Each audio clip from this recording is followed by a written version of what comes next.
Today we're going to talk about, can you make a living making wedding videos? Hint, the answer is yes. I've been making wedding videos since 2003, and I'm here to tell you that you can build a successful career, you can feed your family making wedding videos. You can build a company, you can grow a team, all making wedding videos. That's what I've done here at Evermoore Films, and I'm here to tell you about it. I have friends who come from the LA filmmaker, world, and they're like, I wouldn't touch a wedding because you can't yell cut. You can't do it again. Like if you miss focus, if you like, there's so many things you can do wrong and screw up. Like, I'm not going to touch a wedding. It's too high pressure.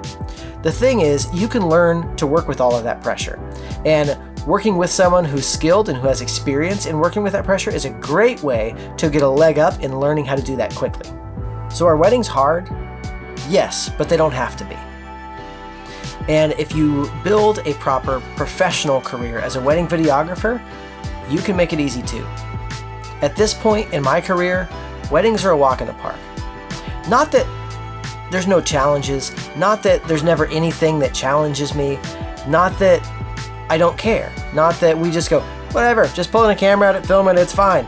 No, not a walk in the park in that sense. But they're a walk in the park in the sense of, I'm not stressed out anymore.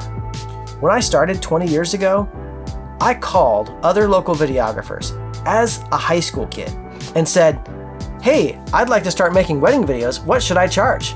Can I come work with you? I'd like to learn from you. And I had some videographers who took me under their wing and who showed me the ropes on how to be a good wedding videographer. And some of them are no longer in business today because they quit, because they decided they couldn't take the pressure anymore. There was one guy who I worked with, and here I am, a 16-year-old kid, helping another guy film weddings, and he's got another guy working with him, and the other guy who's assisting him turns to me and is like, man, do you ever get diarrhea right before a wedding because you're so nervous? And I'm like, I'm 16, you're a grown man. Like, what is this? Like, I thought you did this professionally. What do you mean you get diarrhea before every wedding? Like, I'm sorry, if you're that nervous, then maybe this isn't for you. I didn't say that to him, but at 16, this is what I'm thinking. And I am an introvert. I'm not the party person. I'm not the life of the party. I'm not here telling you it's easy to film weddings because just have a big personality like me. That's not me. If anyone knows me, I'm not the big personality. So it's not that I'm built for it and you guys aren't. But filming weddings is an art anyone can learn. So let's tackle the idea that weddings are a beast, weddings are scary, weddings are too hard. Well, the answer to that is, if you have practice, then they're not hard. Anything that we do in life for the first time is hard. Anything we do in life for the first time is scary for most people. I mean, some people just have no fear, and that's them. But I assume that you're not that person if you're watching this video. So if you're afraid of weddings, if you're like, I've only done a couple, it's so weird, it's hard, it's scary, whatever those things are, I don't know what I'm doing, I'm unsure of myself, the best thing you can do is do more weddings, simply put. That's not the answer you want to hear, but do more weddings. That's what will help you get more comfortable. Your first wedding, your 5th wedding, your 10th wedding, you should be increasing in comfort every time, because you're kind of going, okay, I see how this works. I understand the process. Another great way to get comfortable is find a mentor. Go assist for someone else. Be like, hey, can I carry your bags? I just want to watch. Can I carry your bags, move your tripod around, carry things for you, and just watch what you do? Because I just want to get in this world of weddings and be like, oh, this is how this works. Once you've done 10 weddings, you're like, okay, I'm seeing the patterns now. So you want to look for patterns. Look for the patterns of, okay, well, the bride's going to get dressed, the guys are going to get dressed, and then we're going to go to somewhere and we're going to have a ceremony, then we're going to go somewhere and have a reception. Like, oh, I get it. Like, that's the flow. Oh, this is what always happens. Those are, the really obvious things. But you start to see the patterns over time, and as you see the patterns emerge, then you start to realize, oh, it's not scary because I know what to expect. It's scary because you're like, I don't know what's going to happen, and I don't know how I'm going to react. I don't know if I'm going to do a good job. So the more times you can do it, the more that fear will go away. And if you can find a mentor and work under them, and they've got the experience, and you're not the one carrying the weight of filming the wedding, but you're like, I'm helping, I'm the second shooter, I'm the assistant, then you're able to learn in a way that's less threatening, and that's a great way to get started.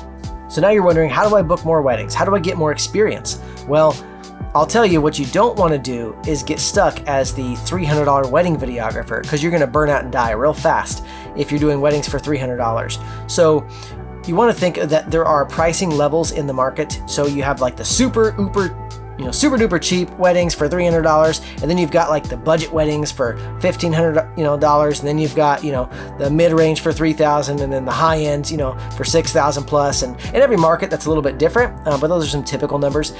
So we want to talk about how do you not get stuck in that bottom rung, because if you start doing weddings for $300, then you're going to get stuck there, and then all of your clients are $300 clients, and when you try to bump up to $1,500, you lose all of your clients all of a sudden. So we want to talk about how not to get stuck there, but we'll save that for another video. Everyone knows that weddings can be a beast, and sometimes we think that we have to get the biggest, the best, the most expensive camera we can find to shoot them with. You don't need a Sony FX3 and a matte box to shoot a wedding. Matte boxes look cool. You don't need them for weddings. You don't even need an A7S3. You don't even need a nice Tamron 2.8 zoom lens. You don't need G-Master lenses. You don't need any of this stuff to shoot weddings. You can shoot a wedding on this. A Panasonic G7. This camera came out in what, 2015? I mean, like, this is old stuff. With a kit lens, 3.5 to 5.6. Can you shoot a wedding on this? Yes, we've done it. A wedding is one day, but a marriage is a lifetime. Always work at being best friends. Never stop dreaming together.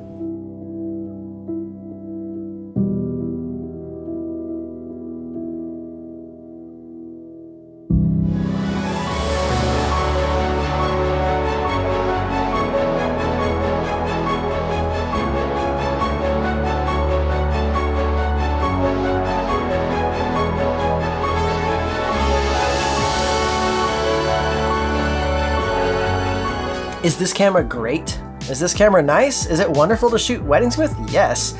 But for the price of this camera, I can have an entire kit of these cameras. And it's better to have a full kit than to have one cool camera when you're shooting weddings.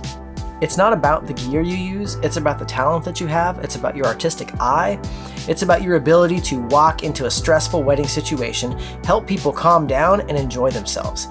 That's far more important as a wedding videographer than having the latest camera or lens or whatever is being raved about on YouTube. Those things are great, and if you can afford those things, if you have extra cash to buy those things, then great. I don't have an FX3 for no reason, because I have been able to grow a successful business. And all of the gear that I have, I've paid cash for. I haven't put a single thing on credit. In all the 10 years of growing this business, I have grown this entire business on cash. And I recommend that you guys do that too. If you are taking out loans to buy gear you can't afford to hopefully get a job that will pay for that gear, you're putting yourself in a financial position where you are extended, and now you're trapped in trying to pay for this gear that you've bought that you can't actually afford. And so now you're going to be stuck taking low-ball clients because you have to pay for that camera that you just bought that you don't even need. Go buy used gear. I still buy used gear. 10 years into running a successful production company, I'm still buying used gear. Why would I pay $1,200 for a brand new lens when I can buy a used one for $800 that works fine? It's got a couple scratches on the outside. Have you seen any of my gear? It's covered in scratches. Learning how to make good wedding videos isn't hard. Learning how to run a good wedding video business is a different story. On this channel, we're going to focus on teaching you how to run a successful wedding business, because you can learn how to film weddings well. You can learn how to make great films, creative films, beautiful films, the most artistic films in the world. But if you don't know how to structure a business around that, if you don't know how to charge for those films, if you don't know how to get clients, if you don't know how to have systems in your business that will keep it running, then it doesn't matter how beautiful your films are, you're just going to be another starving artist. I don't want that for you. I didn't want that for myself. That's why I've built a business that does well over 6 figures just filming weddings, and that's what we're going to be talking about on this channel. So if you're interested in learning how you can grow your wedding video business, like, subscribe, and join us as we continue to share more content about growing a successful wedding video business.